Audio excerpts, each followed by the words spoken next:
Sir, ಇನ್ನೊಂದು ಕಡೆ ಗರ್ಭಪಾತ ವಿಚಾರಕ್ಕೆ ಸಂಬಂಧಪಟ್ಟಂತೆಯೂ ಕೂಡ ಒಂದಷ್ಟು ಕೇಸ್ಗಳು ಮಾಡಿದ್ದೀರಿ ನೀವು. ಅದೇನು ಸರ್ ಆ ಕಥೆಗಳು, ಈ ಭ್ರೂಣಲಿಂಗ ಪತ್ತೆ? ಇಲ್ಲಿ ಏನಾಗಿದೆ ಅಂದರೆ, ಈ ದಾಹ ಎಲ್ಲ ಮಾನವರು, ಅವನು ಜಡ್ಜ್ ಇರ್ಬೋದು, ಲಾಯರ್ ಇರ್ಬೋದು, ಪತ್ರಿಕೆಯವರು, ಎಲ್ರಿಗೂ ದಾಹ. ಆ ದಾಹದಲ್ಲಿ ನಾವೇನು ಮಾಡ್ತೀವಿ ಯಾರು ಗೊತ್ತಾಗ್ತಾ ಇಲ್ಲ. 24 ತಿಂಗಳಾದಮೇಲೆ ಅದೇನಾದರೂ ಮಾಡಬೇಕು ಅಂದರೆ ಕೋರ್ಟ್ ಪರ್ಮಿಷನ್ ತಗೋಬೇಕು. ಆಮೇಲೆ ಇನ್ನು ಸ್ಪೆಷಲ್ ಮೆಡಿಕಲ್ ಬೋರ್ಡ್ ಇದೆ, 5 ಜನ ಇರ್ತಾರೆ. ಮೆಡಿಕಲ್ ಬೋರ್ಡ್ ಪಾಸ್ ಆಗಬೇಕು, ಇದೇ ತಗೊಳಕ್ಕೆ ಬರೋದಿಲ್ಲ. ಇವರು ದುಡ್ಡುಗೋಸ್ಕರ ಈ ಥರ ಮಾಡಿ ಸುಮಾರು ಜನ ಸತ್ತೋದ್ರು. ಕರೆಕ್ಟ್, ಎಲ್ಲ ಡಿಸ್ಟ್ರಿಕ್ಟಲ್ಲಿ ಸತ್ತೋದ್ರು. ನಾನು ಅಲ್ಲಿ ಹೋದಾಗ ಅದು ಬಂದಾಗ ಅದು ಕೇಸ್ ನಡೀತಾ ಇದೆ, ರಿಜಿಸ್ಟರ್ ಮಾಡ್ತಾ ಇದ್ದೀನಿ. ಕೇಸ್ ರಿಜಿಸ್ಟರ್ ಮಾಡಿ ಎನ್ಕ್ವೈರಿ ಆಗ್ತಾ ಇದೆ. ಆಮೇಲೆ ಇನ್ನೊಂದು ಮಾಡಿದ್ದೀನಿ ನಾನು, ಎಲ್ಲ ಆಸ್ಪತ್ರೆಗಳಲ್ಲೂ 16 ಡಿಸ್ಟ್ರಿಕ್ಕಲ್ಲೂ ಆ DHO district health officer, taluk health ಆಫೀಸರ್ಗೆ ಹೇಳಿ, ಯಾವುದೇ ಕಾರಣಕ್ಕೆ ಅವ್ರ ಡಾಕ್ಟ್ರು ಔಟ್ಸೈಡ್ ಮೆಡಿಸಿನ್ ಬರ್ಕೊಡಂಗಿಲ್ಲ.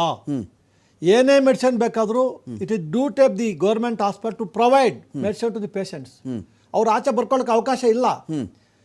ಅಲ್ಲಿ ನಡೆಯೋದೇ ಅದಲ್ವಾ ಸರ್? ಎಲ್ಲಾದರೂ ಏನಾಗಿದೆ ಅಂದರೆ, ತಾಲೂಕು ಆಸ್ಪತ್ರೆ 10,000 ರೂಪಾಯಿ ಪರ್ ಡೇ ಗೌರ್ಮೆಂಟ್ ಕೊಡುತ್ತೆ. ಯಾವುದೇ ಗೌರ್ಮೆಂಟ್ ಸರ್ ಇಲ್ಲ ಅಂತಾರೆ. ಸರ್ ಇಲ್ಲ, ನಮಗೆ ಬಂದಿಲ್ಲ, ಸ್ಟಾಕ್ ಬಂದಿಲ್ಲ ಅಂತಾರೆ ಅವರು. ಒಂದೇ ಮಾತು, ಅದು ತಪ್ಪು. ಅರ್ಜೆಂಟ್ ಇದೆ ನಮಗೆ, ತಗೊಂಡ್ರಿ ಅಂತಾರೆ. ಅದಕ್ಕೆ ನಾನು ಸರ್ಕ್ಯುಲರ್ ಇಶ್ಯೂ ಮಾಡ್ತಿದ್ದೀನಿ, ಅಂಥವ್ರನ್ನ ಆಕ್ಷನ್ ತಗೊಳ್ಳಿ. ಓಕೆ, ನಾನು ಚಿಂತಾಮಣಿಗೆ ಹೋದಾಗ ಒಬ್ಬ ಡಾಕ್ಟ್ರು ಒಂದು ದಿವಸಕ್ಕೆ 20 ಜನ ಬರ್ದವನೆ, ಅಂದರೆ 20,000 ಪರ್ ಡೇ ಅವನಿಗೆ ಮೆಡಿಕಲ್ ಸ್ಟೋರ್ ಕೊಡುತ್ತೆ. ತಿಂಗಳಿಗೆ ಪರ್ ಡೇ 20,000, 6 ಲಕ್ಷ. ಅವ್ನಿಗೆ 1 ಲಕ್ಷ ಬರುತ್ತೆ. ನಮಗೆಲ್ಲ ಗೊತ್ತಿದೆ ಇನ್ಫಾರ್ಮೇಷನ್. ಓಕೆ, ಈ ಥರ ಆಗಿದೆ, ಅದನ್ನೆಲ್ಲ ಕರ್ಬ್ ಮಾಡ್ಬೇಕು. ನಾನು ಅದನ್ನೇ ಹೇಳಿದೆ, ಗೌರ್ಮೆಂಟ್ ಡಾಕ್ಟ್ರಿಗೆ ನೀವು on for with the private doctors ದುಡ್ಡು ಕೊಡ್ರಿ. ಗೌರ್ಮೆಂಟ್ ಅವರು ಅವನ ಆ ಥರ ಮಾಡಿ ಕಿತ್ತಾಕ್ರಿ. ನೀವು ಅವ್ರಿಗೆ ಸಂಬಳ ಜಾಸ್ತಿ ಮಾಡಿ ನೆಟ್ಟಗೆ ಕೆಲಸ ಮಾಡಲಿ. ಎಲ್ಲ ಒಂದು ಕಡೆ ನೀವು ಸರಿಯಾಗಿ ಸಂಬಳ ಕೊಡಲ್ಲ, ಅವ್ರು ಈ ಥರ ಕೈ ಹಾಕ್ತಾರೆ. ಸರಿ, ಸರ್ಕಾರಿ ವೈದ್ಯರುಗಳು ಪ್ರೈವೇಟ್ ಕ್ಲಿನಿಕ್ ಇಟ್ಕೊಂಡು ಪ್ರಾಕ್ಟೀಸ್ ಮಾಡೋದರ ಬಗ್ಗೆ ಸರ್ಕಾರಿ ಅವಧಿ ಮಾಡಿದಾರಂತೆ ಸರ್ಕಾರ. ನಾನು ಸುಮಾರು ಹೇಳ್ತಾ ಇದ್ದೀನಿ, ಅದು ದೊಡ್ಡ ಸಮಸ್ಯೆ ಸರ್. ಅದು ಬಹಳ ದೊಡ್ಡ ಸಮಸ್ಯೆ. ಇಲ್ಲಿ ಸಿಗಲ್ಲ, ಅವರು ಅಲ್ಲಿ ಸಿಗ್ತಾರೆ ಅಂತ ಇಂಡೈರೆಕ್ಟ್ ಆಗಿ ದೇ ಆರ್ ಎಂಕರೇಜಿಂಗ್. ಕರೆಕ್ಟ್, ನಮ್ಗೆ ಗೊತ್ತಾಗ್ತಾ ಇದೆ. ಸುಮಾರು ಆಸ್ಪತ್ರೆಗಳಲ್ಲಿ ಅಲ್ಲಿ ಹೋದಾಗ ಇಲ್ಲಿಗೆ ರೆಫರ್ ಮಾಡ್ತಾರೆ, ಇಂಥ ಸಾಯಂಕಾಲ ಬಾ ಅಂತ. ಕರೆಕ್ಟ್, ಅವ್ರು ಮಾಡ್ತಾರೆ. ಅದಕ್ಕೆ ಎಲ್ಲೋ ಒಂದು ಕಡೆ ಸರ್ಕಾರ ಸ್ವಲ್ಪ ಕಣ್ ತೆಗಿಬೇಕು. ಇಂಥವೆಲ್ಲ ಸ್ಟ್ರಿಕ್ಟ್ ಆಗಿ ಆಕ್ಷನ್ ತಗೋಬೇಕು. Once you are government doctor, no question of allowing you to practise. ನೀವು ಸಂಬಳ ಜಾಸ್ತಿ ಮಾಡಿ. ಅದು ಮಾಡಿದ್ರೆ ಎಲ್ಲೋ ಒಂದು ಕಡೆ ನಾವು ಕರ್ಬ್ ಮಾಡ್ಬೋದು. ಇಲ್ಲ ಅಂದರೆ ನಾವೊಂದು ಸ್ವಲ್ಪ ಕಷ್ಟ ಆಗುತ್ತೆ ಹೇಳೋಕ್ಕೆ. ಎಲ್ಲ ಇನ್ಸ್ಟಿಟ್ಯೂಷನ್ಸು, ಎಲ್ಲ ದೊಡ್ಡ ದೊಡ್ಡ ಆಸ್ಪತ್ರೆಗಳು ನೀವು ಮಾಡೋಕ್ಕಾಗಲ್ಲ. ಕರೆಕ್ಟ್, ಯಾರೋ ಮಾಡ್ತಾರೆ.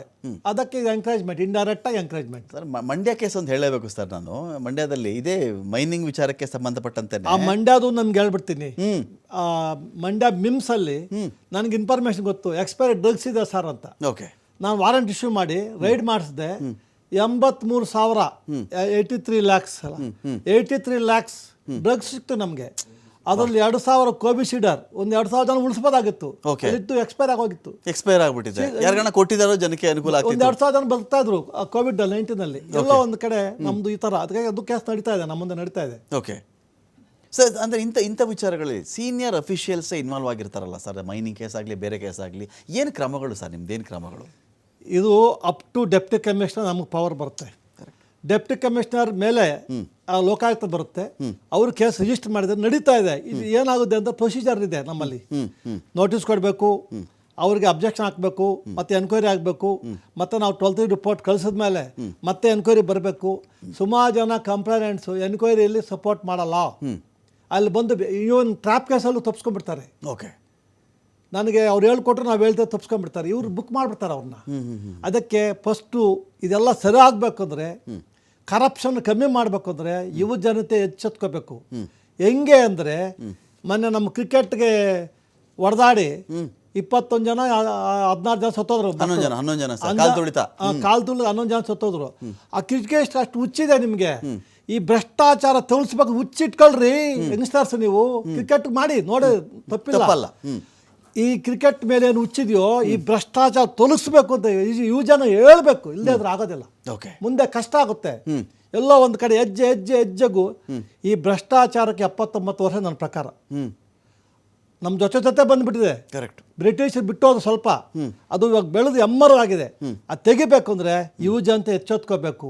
ತಂದೆ ತಾಯಿ ನನ್ನ ಮಗ 99% ಬರಬೇಕು, 100% ಬರೋದು ಬಿಟ್ಟು ಅವ್ನು 35% ಬಂದ್ರೆ ಪರವಾಗಿಲ್ಲ ನನ್ನಂಗೆ. ಆದರೆ ಗೌರವದಿಂದ ಹೇಳ್ಬೇಕು, ಗರ್ವದಿಂದ ಹೇಳ್ಬೇಕು, ನನ್ನ ಮಗ 100% citizen of the Karnataka state India ಅಂದೇಳು ಗರ್ವದಿಂದ ಹೇಳ್ಬೇಕು. ಇವ್ರಿಗೆ ಅದಿಲ್ಲ. 99% ಬಂದರೂ ಪರವಾಗಿಲ್ಲ, ನಾಳೆ ಅವ್ನು 100% ಕರಪ್ಟ್ ಪರವಾಗಿಲ್ಲ ಮಾಡ್ತಿದ್ದಾರೆ ನಮ್ಮ ತಂದೆ ತಾಯಿ. ಅದಕ್ಕೆ ಕಾರಣ ಸಮಾಜ ಬದಲಾಗಬೇಕು. ಸಮಾಜ ಬದಲಾದರೆ ಮಾತ್ರ ಈ ಕರಪ್ಷನ್ ಭೂತನ ತೊಲಗಿಸ್ಬೋದು ನಾವು.